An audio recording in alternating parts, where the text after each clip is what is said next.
Hi, I'm Commissioner Rob Gelder. Welcome to this episode of Commissioner's Corners. Today we're going to be talking about all things nuts, so stay tuned and you'll learn a lot.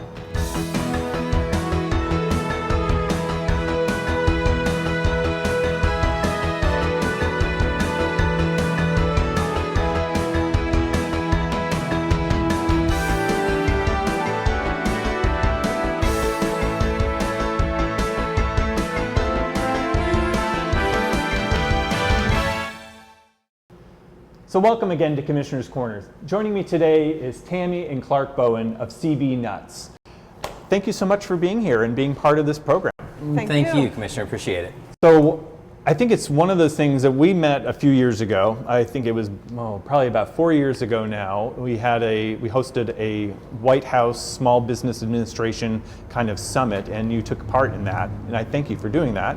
At the same time, there's been a lot happening within the past 4 years, so I just thought it would be a great opportunity to share with our viewers in Kitsap County a little bit more about CB Nuts, your story, how it all got started, what are your plans, and where are you going from here. So that's our plan, and we'll kind of go from there. Excellent. So I think one of the things that our viewers might want to know is which came first, baseball or peanuts?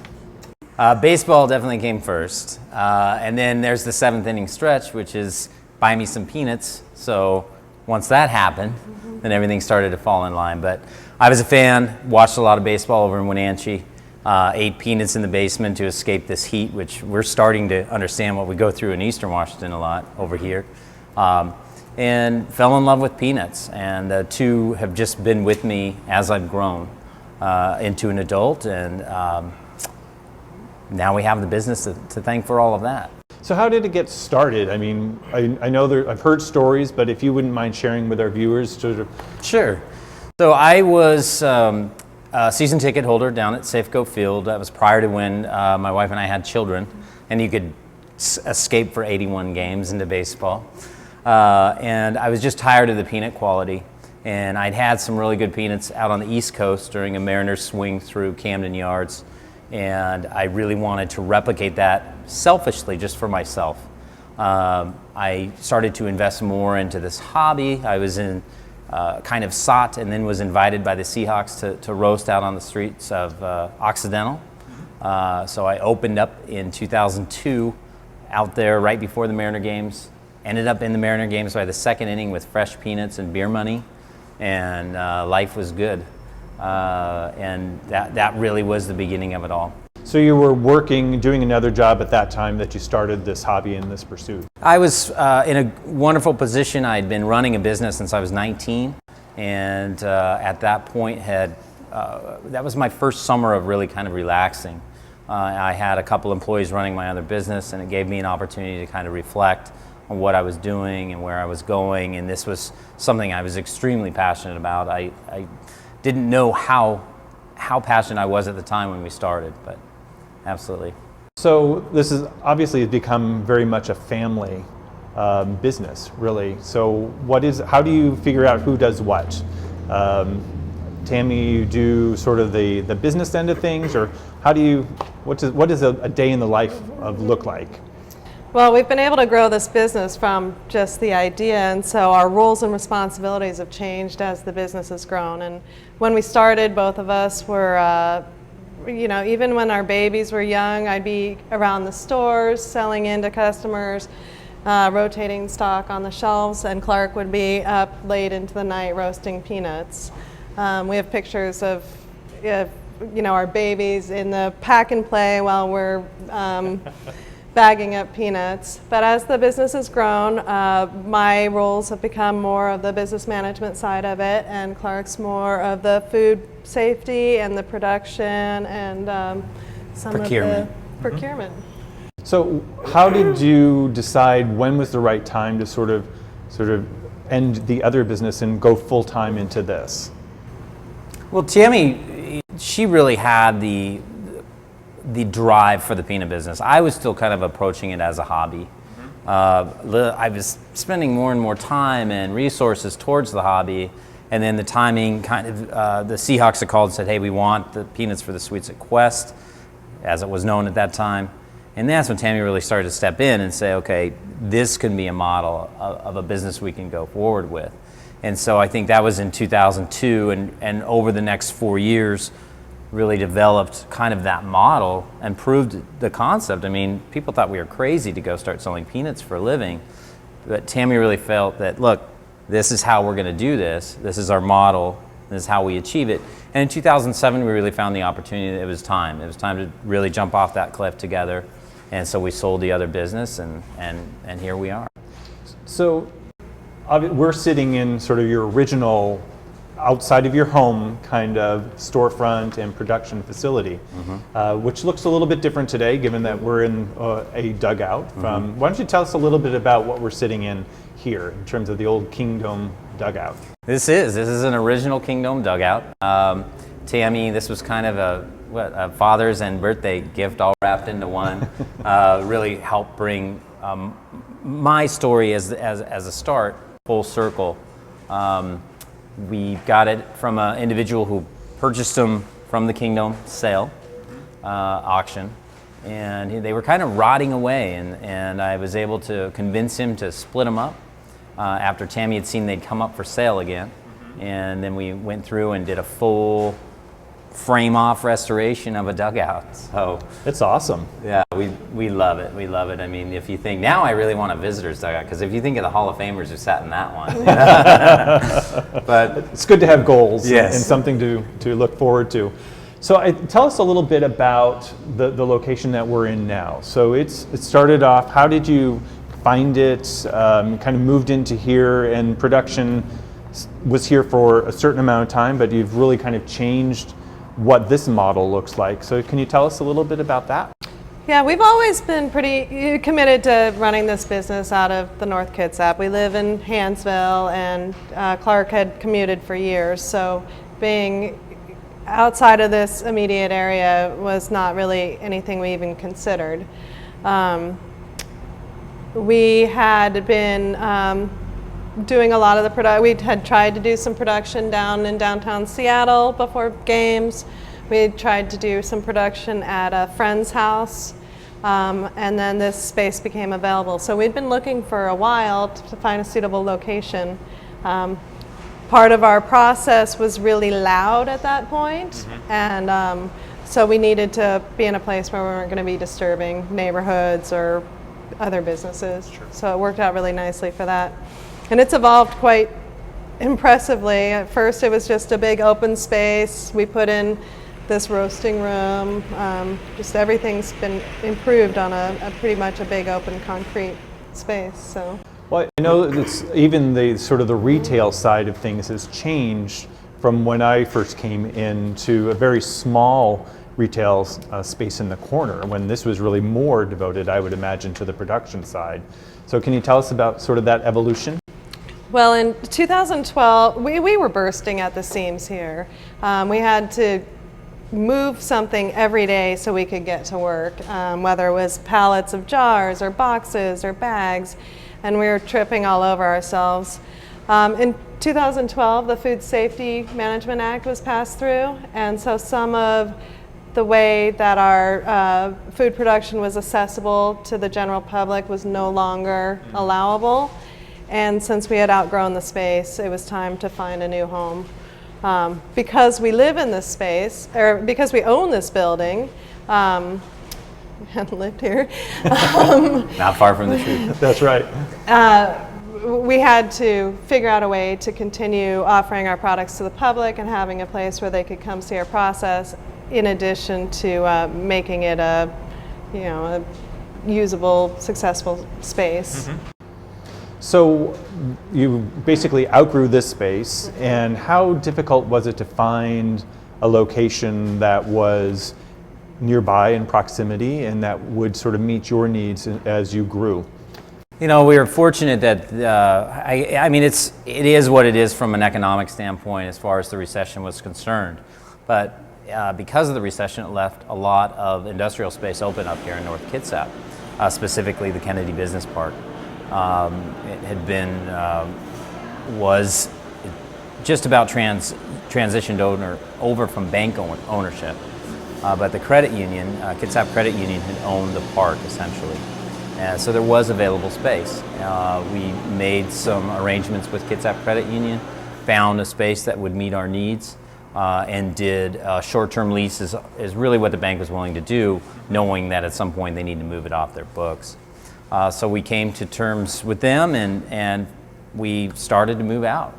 And so what happens in that new space? Pretty much everything now? Well, that was, so that space now, yes, everything, all of our production. We have a room here in retail which we roast our in-shell peanuts. In-shell peanuts grow in the ground, and so it's a dirty process roasting an in-shell peanut. They don't wash them, and so we're dealing with dust a lot, and so we were able to mitigate that dust by building a room up here. So this is a FDA-sanctioned roasting room. So it's about the only production we do up here now for the larger part of our organization. And then down in our production facility is where we do all of our peanut butter grinding, the roasting, our pumpkin seed roasting, salting, all other elements of production. And I think I read something recently in a newspaper article about a relationship maybe with Whole Foods. And so I know, hearkening back to the 4 years ago when we had that SBA, their Small Business Administration, during that economic downturn, access to capital and to expand it, et cetera, was definitely an issue. So can you tell us a little bit about how that relationship came to be? Yeah, Whole Foods is an amazing organization in that they try to support their young creative suppliers. They have a local producer loan program that is open to anybody that they work with, and it's better terms than usually small businesses can get from a bank. And because it's a loan from their organization, they in turn help with the marketing and sales and support in their stores. They have been great partners for us, and you know, the loan program is pretty straightforward. We have a bunch of peers across the country that are doing similar but different products, and we have a great network of people that we can go through some of the challenges of growing a food business together. So we can't say enough about it. It was one of this was actually the second loan that they gave us, and it really helps small business to achieve some goals. Fantastic. Now, in terms of the location you have in the Kennedy Business Park, do you have room there to expand further?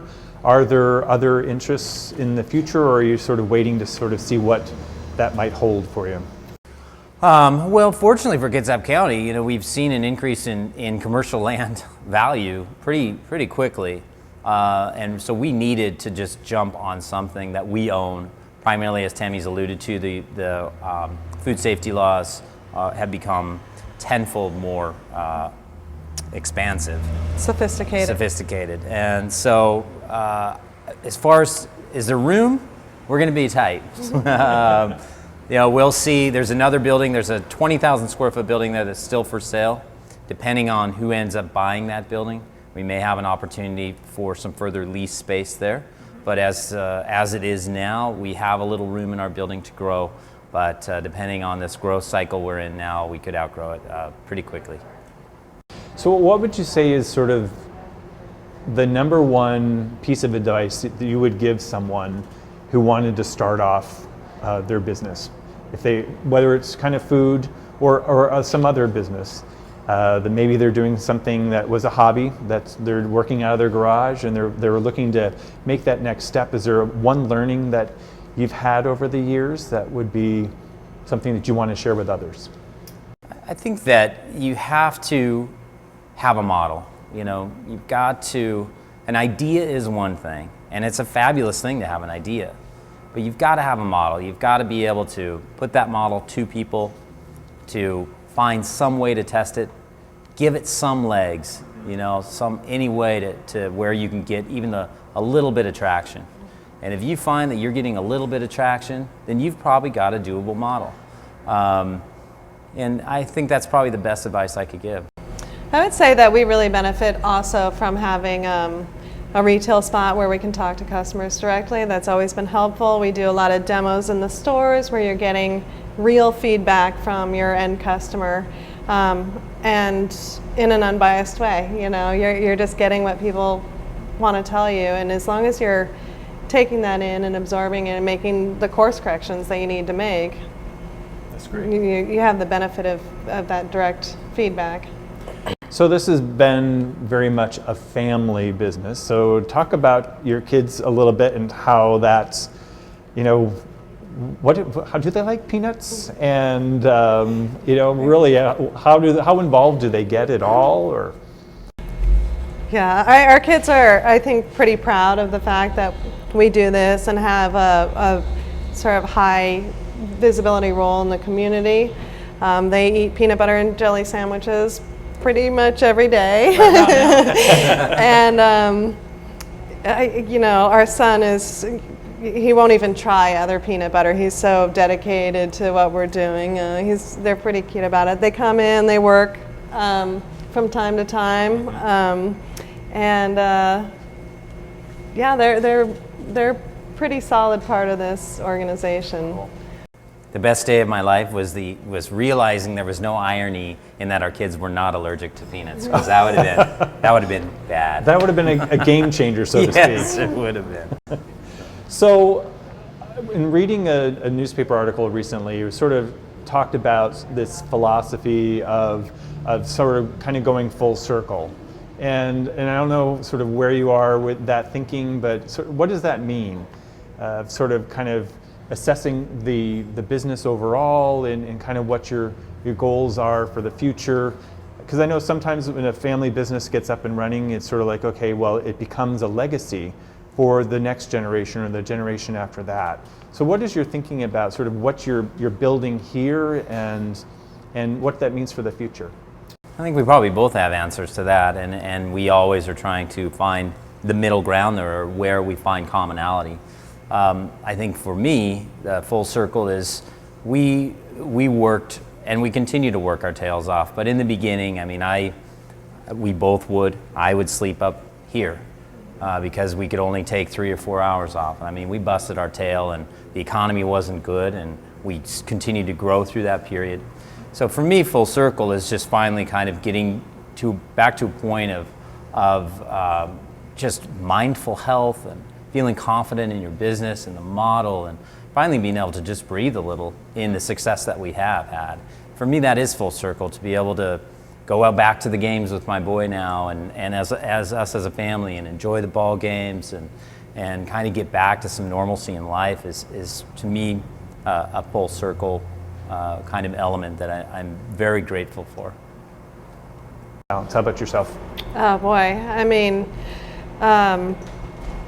there were so many sleepless nights early on in this business. We talked about trying to grow a business during the recession, but also with infants. And so, to, like Clark's referring to not feel like we're on the edge of a cliff all the time.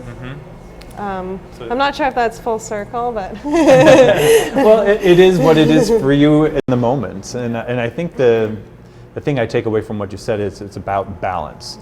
And I think that the one thing that most people, when they have a great idea, as you said, does it have traction? But knowing that you end up having to invest a lot of time and energy, and it could be all consuming. And what does that do to your personal and family life, and what comes first? It's one of those chicken and egg kind of conversations. Absolutely. That if you can get it to the point where you can achieve or re-achieve balance, that's probably pretty golden. Absolutely. Yeah, we're lucky because we're raising our family at the same time. And so one of the earlier conversations was, it's all work, whether you're taking care of 2 kids or doing sales and bagging stuff. So how do we make this so everyone achieves some balance? So one of the questions I have is really about distribution. I know that I see your products everywhere, but it's sort of, are you going to each individual store where they're available, or do you work with a larger distributor that then has a network to sort of push the product out further? I think that would be an interesting question for folks to understand. Well, we do both. We have a person on staff that does direct distribution, and those are customers that we've either solicited ourselves or have come to us. And then we work with regional distributors, and then we work with national distributors. And so each has different customers. Some customers go straight to the distributor and learn about our products. Sometimes they come to us and we can direct them to a distributor that would best serve them. How do you go about finding a distributor that you feel like you can work with? I would think that's a fairly unique relationship. In some ways that they're sort of, they're stewards of your brand in some way once you kind of let loose of that control. Did you, through a peer network, sort of find other distributors or just happenstance fall upon them? When we first started doing this, we were actually, driving around to the stores and distributing ourselves. And then in some of the smaller local stores, they see our product there. So we were approached by a small regional distributor initially and said, I can help you out. You look like you got your hands full. And from there, as our business has progressed, we'll get a new customer that says, well, I'd like to work with you, but I only want to have Charlie's Produce bring it in.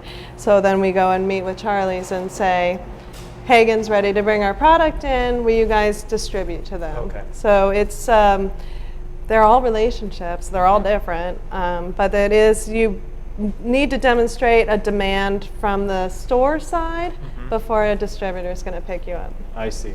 Given all the growth, and you talk about the different roles that people play, how many staff do you have? And what are the different kind of jobs that they perform?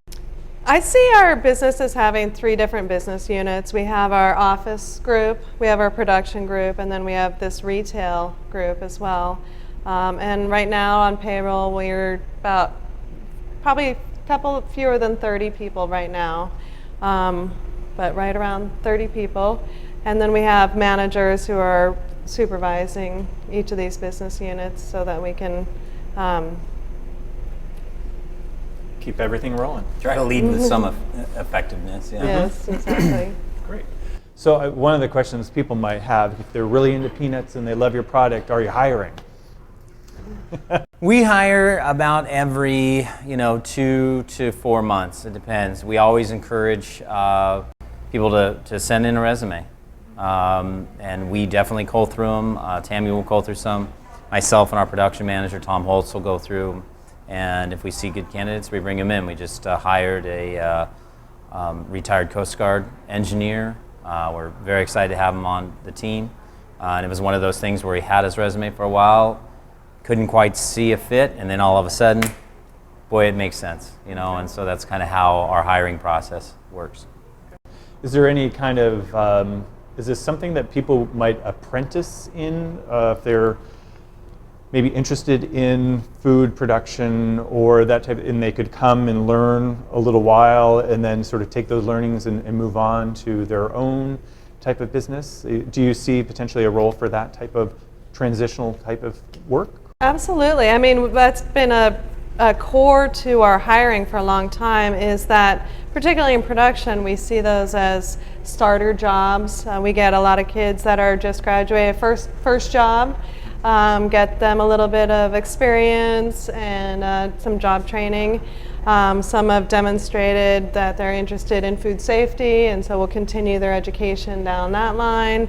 Or we work with one of the tribal programs and hiring people in transition out of the tribe, so then they go back and work at the tribe and have job experience here outside, and then go back and either go on to other jobs or we had a great employee who's now running the youth program back up at the tribe, so it was his first job, and now he's back doing a great leadership role up there. So it's one of those things that's kind of fun to think about, all the connections you make and sort of that rippling effect. You might be that one pebble in the pond, but you never know sort of the ramifications that you have in other people's lives and giving them a start. And yeah. Absolutely, we have a great track record of some good employees that have gone on to the Air Force, and some military families where they know they're only here 2 years. People they don't want to go work for maybe a general place where you may make minimum wage, where they can come get some unique training, add something to the resume, and really feel a part of something. It's pretty easy to come into a company our size and feel like you can be a part of it pretty quickly and contribute. So it's important to us as employers to continue to be a source of positivity in the community, absolutely. Being that your business is located in unincorporated Kitsap County, I want to ask, how is it running a business in Kitsap County? What's that been like for you? I think it's been great. We have no complaints. The community is amazing. I mean, very supportive community. I wish we were a little closer to Port Orchard, but there's nothing you can do about that, right? No, geography is geography. Right. Exactly. So getting down to Port Orchard when we need to, but we have a great support staff up here, just with North Kitsap Fire and Rescue, because we all have to work together in that regard. I have no complaints. I mean, I think we're right on Highway 104 here, and so we have some issues from time to time that we have to deal with the state that'll work in conjunction with the county. Sure. And all those things seem to roll really smoothly. So I think it's been fine. I think it's been a great process. Well, wonderful. We know that we're very happy to have you here in Kitsap County and to be such a wonderful example of what's possible when I know that you've put in so many hours and time and dedication to making this a business that is what it is today, and who knows what the potential will be in the future. And so for our viewers who may not know where the retail location is, we are on the corner basically of Highway 104, where it takes that dogleg turn up to Port Gamble. So you can definitely find us here or at a store near you for sure. So Clark, Tami, thank you so much for being part of this program. Wish you the best of luck in anything and everything that you want to do in the future, and I'm glad you're part of Kitsap County. Thank you, Rob. Thank you so Appreciate much. it. Thank you. And if you want more information, we'll have the website and other information at the end of the program. So thank you very much for watching this episode of Commissioner's Corners, and we'll see you next time.